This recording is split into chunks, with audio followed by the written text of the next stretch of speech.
Who's this? I'm Shannon Beiste. I'm the new football coach. It's spelled B-E-I-S-T-E. It's French. Coach Beiste here is fresh off a 5th consecutive All-Missouri High School Football Championship. We're very lucky to have her. What can I say? I like a challenge. First of all, female football coach like a male nurse. Sin against nature. Number 2, I'm sure you're used to hillbilly parents yelping adulation at you as they attempt to impregnate the tailpipes of various off-road vehicles. But you're in my house now, Beiste. No one comes into my house and steals from me. Carlos Cortez states, by selecting which topics, information, and ideas will and will not be made accessible to the consumer, media makers serve as curricular gatekeepers. In this way, they influence and at times even determine what voices do and do not gain access to media dissemination. The producers of Glee have made a conscious decision to explore a character, such as the ambiguous Coach Beiste, through the discourse of gender performance, in order to highlight the dangers of social narrow-mindedness. As we will show, Coach Beiste is repeatedly treated as the other, not only by the students, but also by the staff. Gender is socially constructed and defined through gender displays.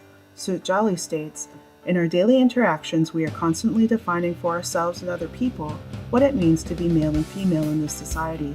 From the way we dress, the way we behave, and the structure of our interactions to things such as body postures, we are communicating ideas about gender by using culturally conventionalized routines of behavior. These displays, or rituals of gender behavior, help the interpretation of social reality. They are guides to perception.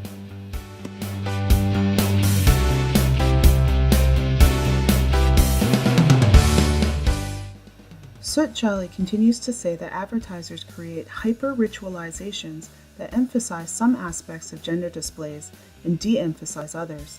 This concept can be applied to Glee in that producers have created a dichotomous performance of gender by having the females in overtly feminine clothing such as the cheerleader outfits or other gender-specific items, and the boys, sometimes with the exception of Kurt, in stereotypical menswear. However, the producers have created gender dissonance by dressing Sue Sylvester consistently in a tracksuit, minimizing her femininity to emulate her aggressive and powerful masculine personality. This has carried through with Coach Beiste consistently being shown in her coaching uniform.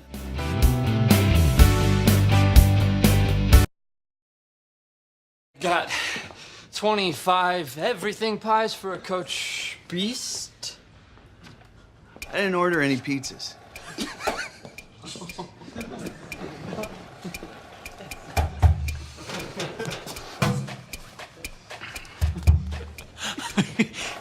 Isn't this kind of immature? Oh, it's downright childish. But I know gals like Beiste. Oh, her high school life must have been miserable. She's oversized, humorless, refers to herself in the third person as an animal. This kind of abuse and teasing will bring back all those childhood memories. She'll be shaken to her core, humiliated and devastated. She'll have no choice but to quit her job, and our budgets will be restored. Yes.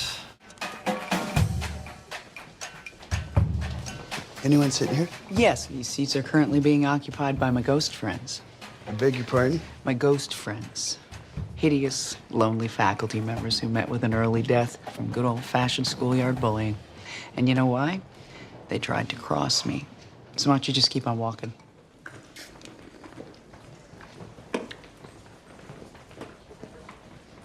Hi, Will. You mind if I sit here? Sorry. Taken. How about there? Actually, they're all sort of taken.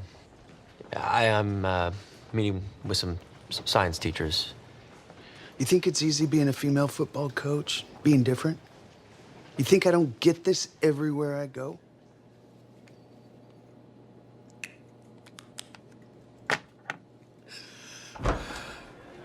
So you know why Helen Keller couldn't drive, right?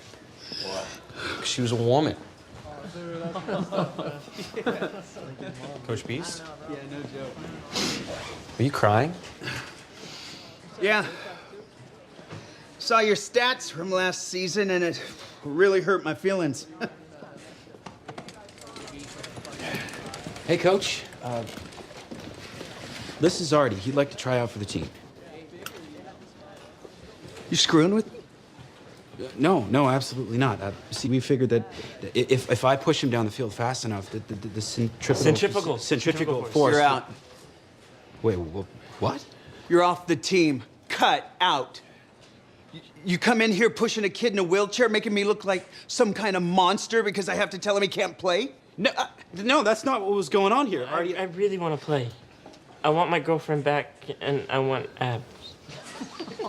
Yeah, he's like a human battering ram, like Braveheart. You know what? I don't like being screwed with. Do you understand me? Dude, you're totally overreacting. Dude? Get the hell out of my locker room! Go! Think this is some joke? In the context of the plot, Sue and Will's response to Coach Beiste exemplifies that the social competition is a direct attempt to increase the power, status, and privilege of their social group, and therefore keep Coach Beiste as othered. She attempts to cover the passive, stereotypical feminine behaviors with humor, but when the bullying continues, either real or perceived, she naturally explodes.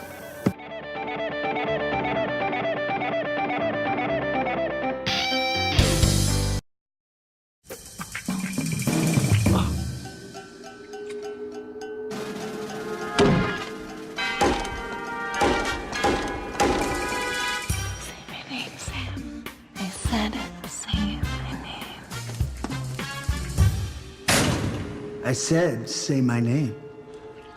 Beiste. We should probably cool off. But I'm so turned on right now.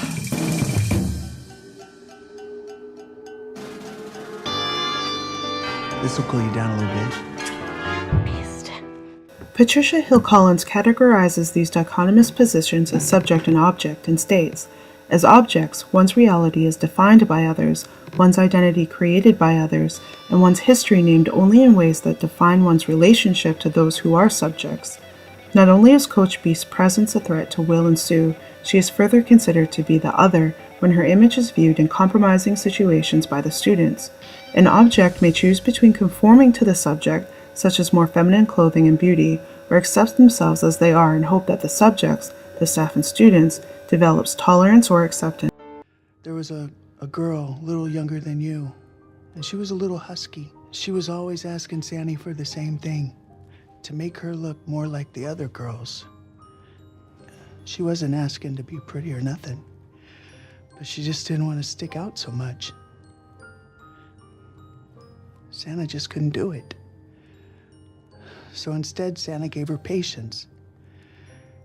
And later on, that girl was glad that Santa didn't give her what she had asked him for. She put being husky to good use. They respect you. Isn't that just what every girl wants to hear from a guy? Nah, screw this. I'll find my bliss somewhere else. I need a life change. You know, maybe I'll get a job as a cooler at a honky-tonk bar. I don't know. Maybe an ice road trucker. I'm not gay, you know. I know I can be a little intimidating sometimes, but deep down inside where no one can see, I'm just a girl. Am I nuts that I just want to be reminded of that sometimes? Often, the object conforms to the mainstream in order to be accepted, but in this case, the producers of Glee presents a positive resolution in that the subjects have accepted Coach Beiste as she is and have been enlightened about the error of their ways. We were hoping for your forgiveness.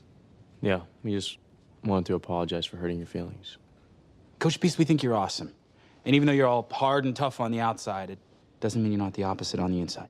As situation comedies classically follow a conflict resolution model that demonstrates how to solve certain social problems by correct actions and values, and thus provide morality tales of proper and improper behavior, the staff and students, and by proxy the viewers, are given the message to not judge a book by its cover.